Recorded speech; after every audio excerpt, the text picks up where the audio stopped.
그때 정말 부끄럽지만 저의 고백을 하자면, 그때 딱 시험에 떨어졌을 때 들었던 생각이, 가장 처음 든 생각이 너무 창피하다, 어떡하지?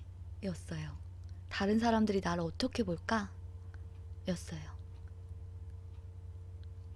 당장 이제 앞으로 어떤 일을 해야 하는지 나의 미래를 모색하기보다는, 그리고 내 마음이 지금 얼마나 낙심되었는지 내 마음을 먼저 살피기보다는, 먼저 다른 사람이 나를 어떻게 볼까? 나를 너무 바보 같다고 보지 않을까? 너무 창피해. 어떡해. 그게 저의 가장 첫 번째 반응이었어요. 그리고 나서, 안녕하세요. 그레이스 제이입니다. 오늘은 2019년 5월 26일 주일날 들었던 설교를 한번 나누는 시간을 가져보려고 합니다. 이날은 부활절 6번째 주일이었고요. 이날 본문은 요한복음 5장 1절에서 9절까지의 말씀이었습니다. 제목은요, 베데스다를 사는 2가지 방법입니다. 그러면 먼저 본문 말씀부터 한번 읽어보도록 하겠습니다. 요한복음 5장 1절에서 9절까지입니다. 그 후에 유대인의 명절이 되어 예수께서 예루살렘에 올라가시니라. 예루살렘에 있는 양문 곁에 히브리 말로 베데스다라 하는 못이 있는데, 거기 행각 5이 있고 그 안에 많은 병자, 맹인, 다리 저는 사람, 혈기 마른 사람들이 누워 물의 움직임을 기다리니, 이는 천사가 가끔 못에 내려와 물을 움직이게 하는데, 움직인 후에 먼저 들어가는 자는 어떤 병에 걸렸든지 낫게 되밀어라. 거기 38에 된 병자가 있더라. 예수께서 그 누운 것을 보시고 병이 벌써 오래된 줄 아시고 이르시되, 얘가 낫고자 하느냐? 병자가 대답하되, 주여, 물이 움직일 때에 나를 못에 넣어주는 사람이 없어 내가 가는 동안에 다른 사람이 먼저 내려가나이다. 예수께서 이르시되, 일어나 네 자리를 들고 걸어가라 하시니, 그 사람이 곧 나아서 자리를 들고 걸어가니라. 네, 여기까지가 본문 말씀이었습니다.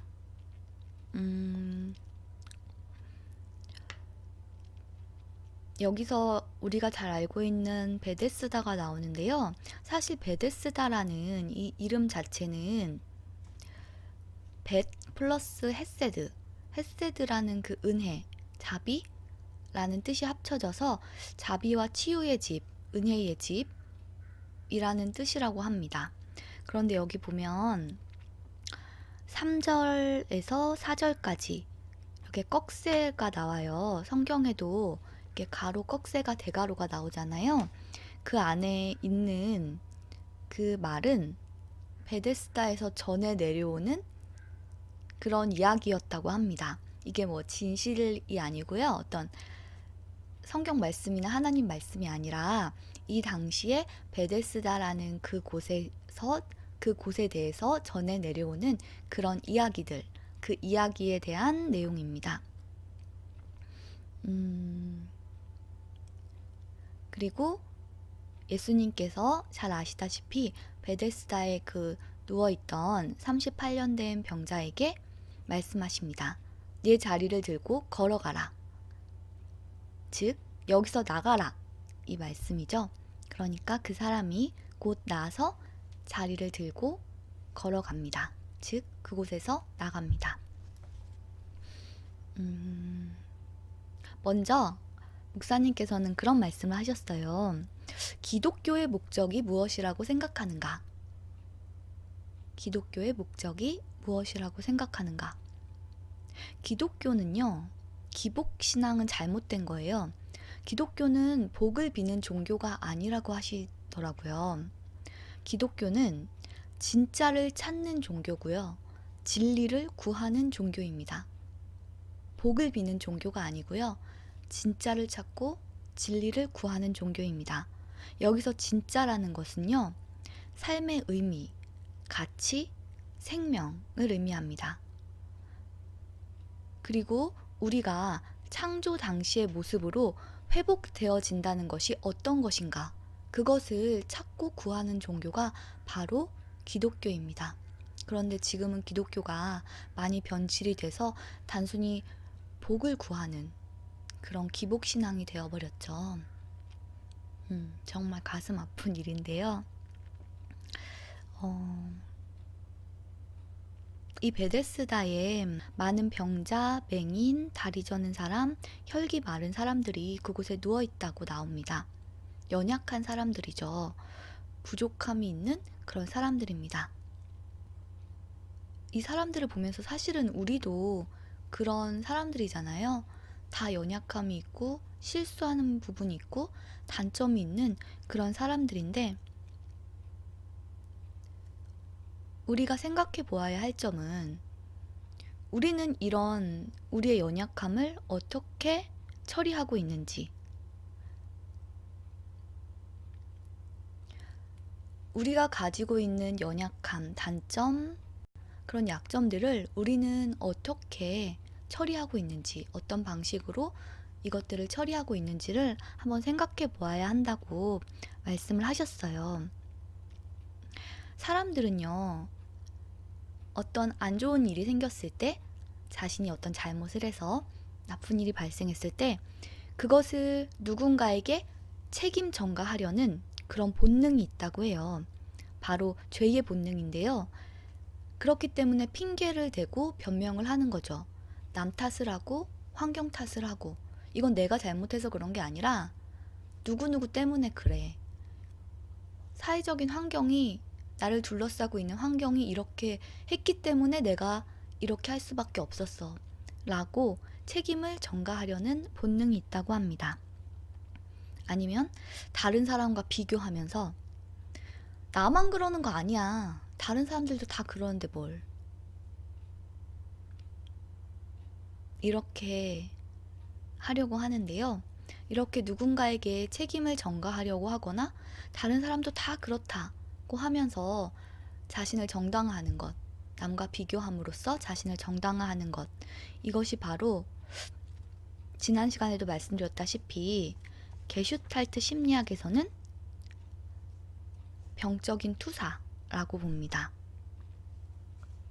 남탓 투사, 자기 합리화 투사라고도 할 수 있는데, 이런 병적인 투사를 함으로써 그 책임에서 그저 벗어나려고 하는 거죠. 그런데 이런 태도는요, 굉장히 옳지 못하고 그리스도인으로서 취해야 할 태도는 아니라는 거예요. 이런 태도를 갖고 있는 사람들은 베데스다의 자리를 깔고 누워있는 베데스다의 바보들이라고 말씀을 하셨는데요. 그러면서 예를 드신 것이 그거였어요. 우리가 막 길을 가다가 넘어졌어요. 넘어질 수 있죠. 사람은 누구나 넘어질 수 있어요. 그런데 그 넘어졌을 때 어떻게 우리는 행동하고 있는가를 한번 돌아볼 필요가 있다는 거죠.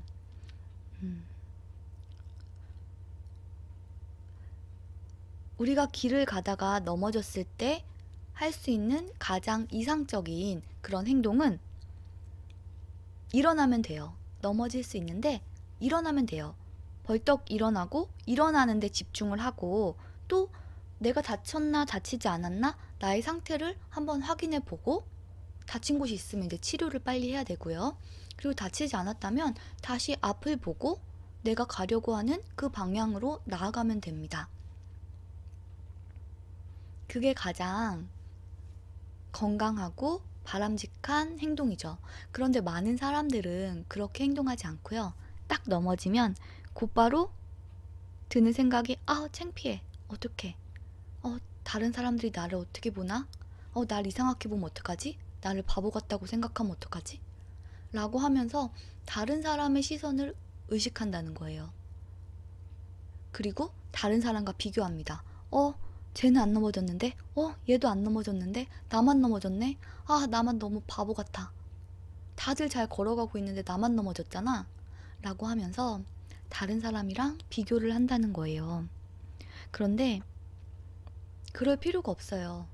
다른 사람과 비교하면서 나를 자책하고 그렇게 낮게 볼 필요도 없고요. 또 다른 사람이 나를 어떻게 볼까? 나를 얼마나 바보 같다고 생각할까를 생각하면서 그것 때문에 주눅 들고 그냥 가만히 쓰러져 있을 필요도 없다는 거예요. 정말 건강한 크리스천이라면 툭툭 털고 일어나서 빨리 다친 곳을 치료하고 다시 앞을 향해 걸어가는 것이 건강한 크리스천입니다.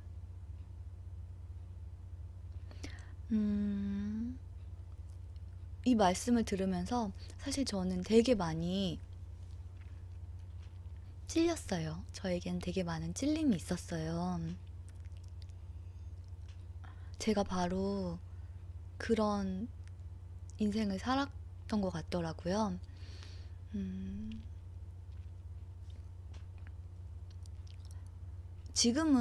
지금도 완전히 변했다고 할 수 없는데 변해가는 과정 중에 있어요.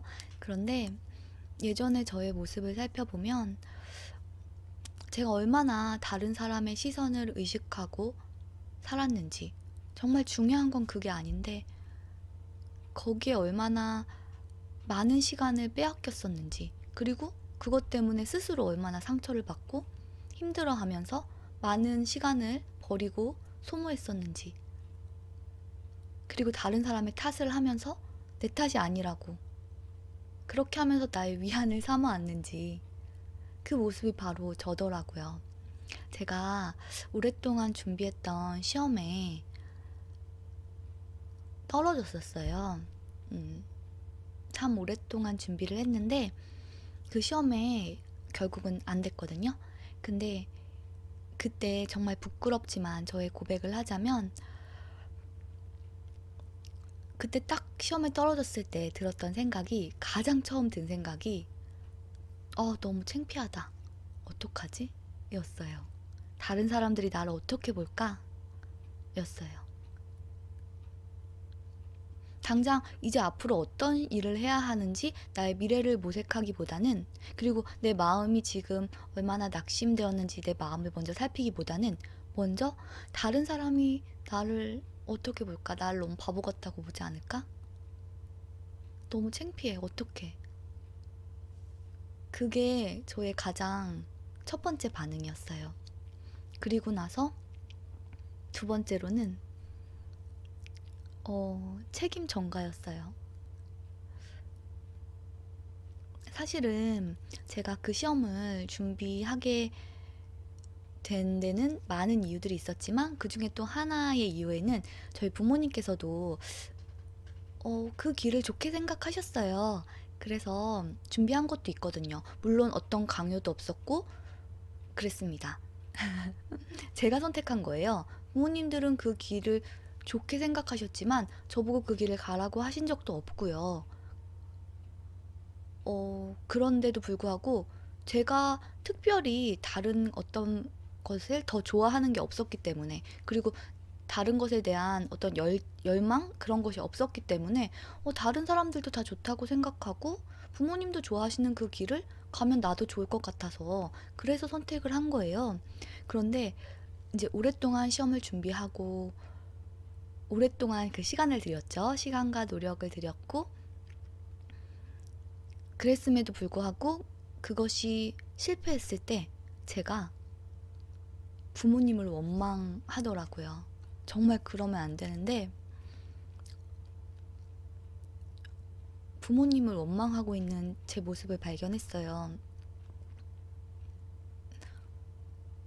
내가 부모님 때문에 나의 정말 가장 젊은 아름다운 시절을 낭비했다고 그렇게 원망을 했었어요.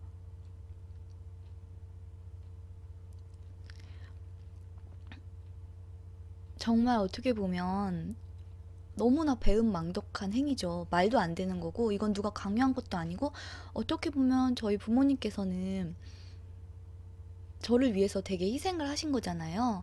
다른 친구들이 취업하고 또 돈을 벌어서 부모님 용돈도 드리고 좋은 거 이렇게 해드릴 때 저는 부모님한테 용돈을 계속 받았었거든요. 공부를 해야 되기 때문에. 그래서 부모님들은 오랫동안 정말 저를 계속 뒷바라지를 해주셨어요. 그런데 안 되니까 이제는 부모님 탓을 하는 거예요. 어, 너무나 부끄러운 모습입니다. 그런데 목사님께서 딱 이 말씀을 하시는데 저한테 하시는 말씀이더라고요. 얼마나 찔렸는지 몰라요. 다른 사람과 비교하고 남 탓하고 다른 사람의 시선에만 그렇게 신경을 쓰고 책임을 전가하는 그 모습이 딱 저인 거예요. 그래서 이날 정말 저의 모습을 다시 한번 돌아보면서 반성하고 또 회개를 했습니다.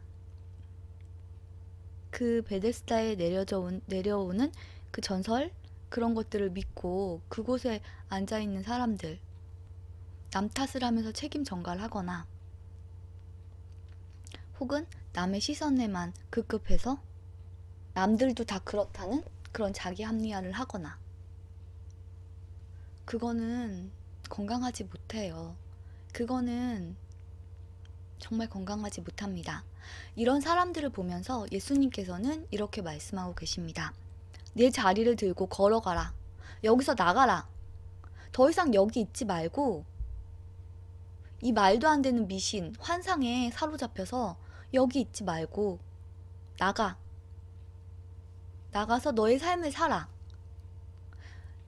여태까지 네가 깔아놓고 그냥 여기에서 있었던 그 짐 다 짊어지고 나가라. 여기서 나가라. 너의 힘으로 나가라.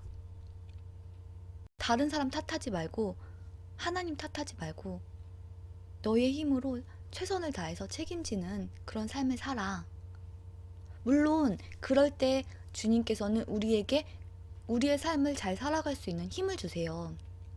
힘을 먼저 주시고 나서 말씀하세요. 나가라고. 거기에 그렇게 주저앉아 있지 말라고. 그렇게 자리 깔고 누워있지 말라고. 여기서 나가라고.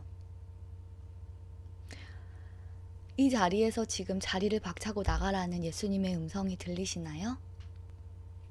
여기 주보에 보면 이런 말씀이 나오죠. 그리스도인도 공자의 깨달음처럼 어떠한 실수와 좌절 속에서도 하나님을 원망하지 않고 다른 사람을 탓하지도 않으며 하나님 나라의 그 깊은 세계를 향한 길을 사는 사람이 아닌가. 이제까지 나의 연약하고 어리석은 삶의 자리를 어깨 위에 둘러매자. 그리고 그런 삶의 자리를 박차고 나아가자. 주님의 명령이다. 일어나 네 자리를 들고 걸어 나아가라. 오늘도 주님은 우리에게 말씀하십니다. 여기서 나가라고요. 내 자리를 들고 그 베데스다에서 걸어 나가라고요. 지금도 베데스다에 누워서 그저 물이 동하기만을 기다리는, 그리고 다른 사람이 나를 그곳에 넣어주지 않아서 다른 사람이 먼저 들어가서 누군가 나를 도와주는 사람이 없어서 난 이렇게밖에 살 수 없다고 변명을 하며 그곳에 있는 분들 혹시 있지 않으신가요? 그렇다면 일어나셔서 예수님 안에서 주님 주시는 그 힘으로 예수님 손 잡고 그 힘을 받아서 베데스다에서 일어나셔서 나가셨으면 좋겠습니다. 이것은 저의 고백이기도 합니다. 다른 분들은 그렇지 않을 수도 있는데 저는 되게 약한 사람이었기 때문에 근데 그것이 지금은 얼마나 어리석은 행동이었는지 깨달은 사람으로서 정말 혹시라도 저 같은 분이 있다면 그런 어리석음을 범하지 않으셨으면 좋겠고, 또 그 기간을 최대한, 그 어리석음의 기간을 최대한 단축하셨으면 좋겠다는 생각을, 그런 말씀을 드립니다. 우리 함께 힘을 내서 원망하지 말고 남 탓하지 말고 책임 전가하지 말고 남의 시선 신경 쓰지 말고 하나님을 바라보면서 우리의 삶을 한 걸음 한 걸음 주님 뜻에 따라서 그렇게 한 걸음 한 걸음 나아가는 그런 우리들이 되었으면 좋겠습니다. 건강하고 바람직한 신앙을 가진 그런 크리스천이 되었으면 좋겠습니다. 네, 그러면 오늘은 여기까지 하도록 하겠습니다. 오늘도 힘내시고요. 오늘도 일어나서 나아가시기 바랍니다. 화이팅!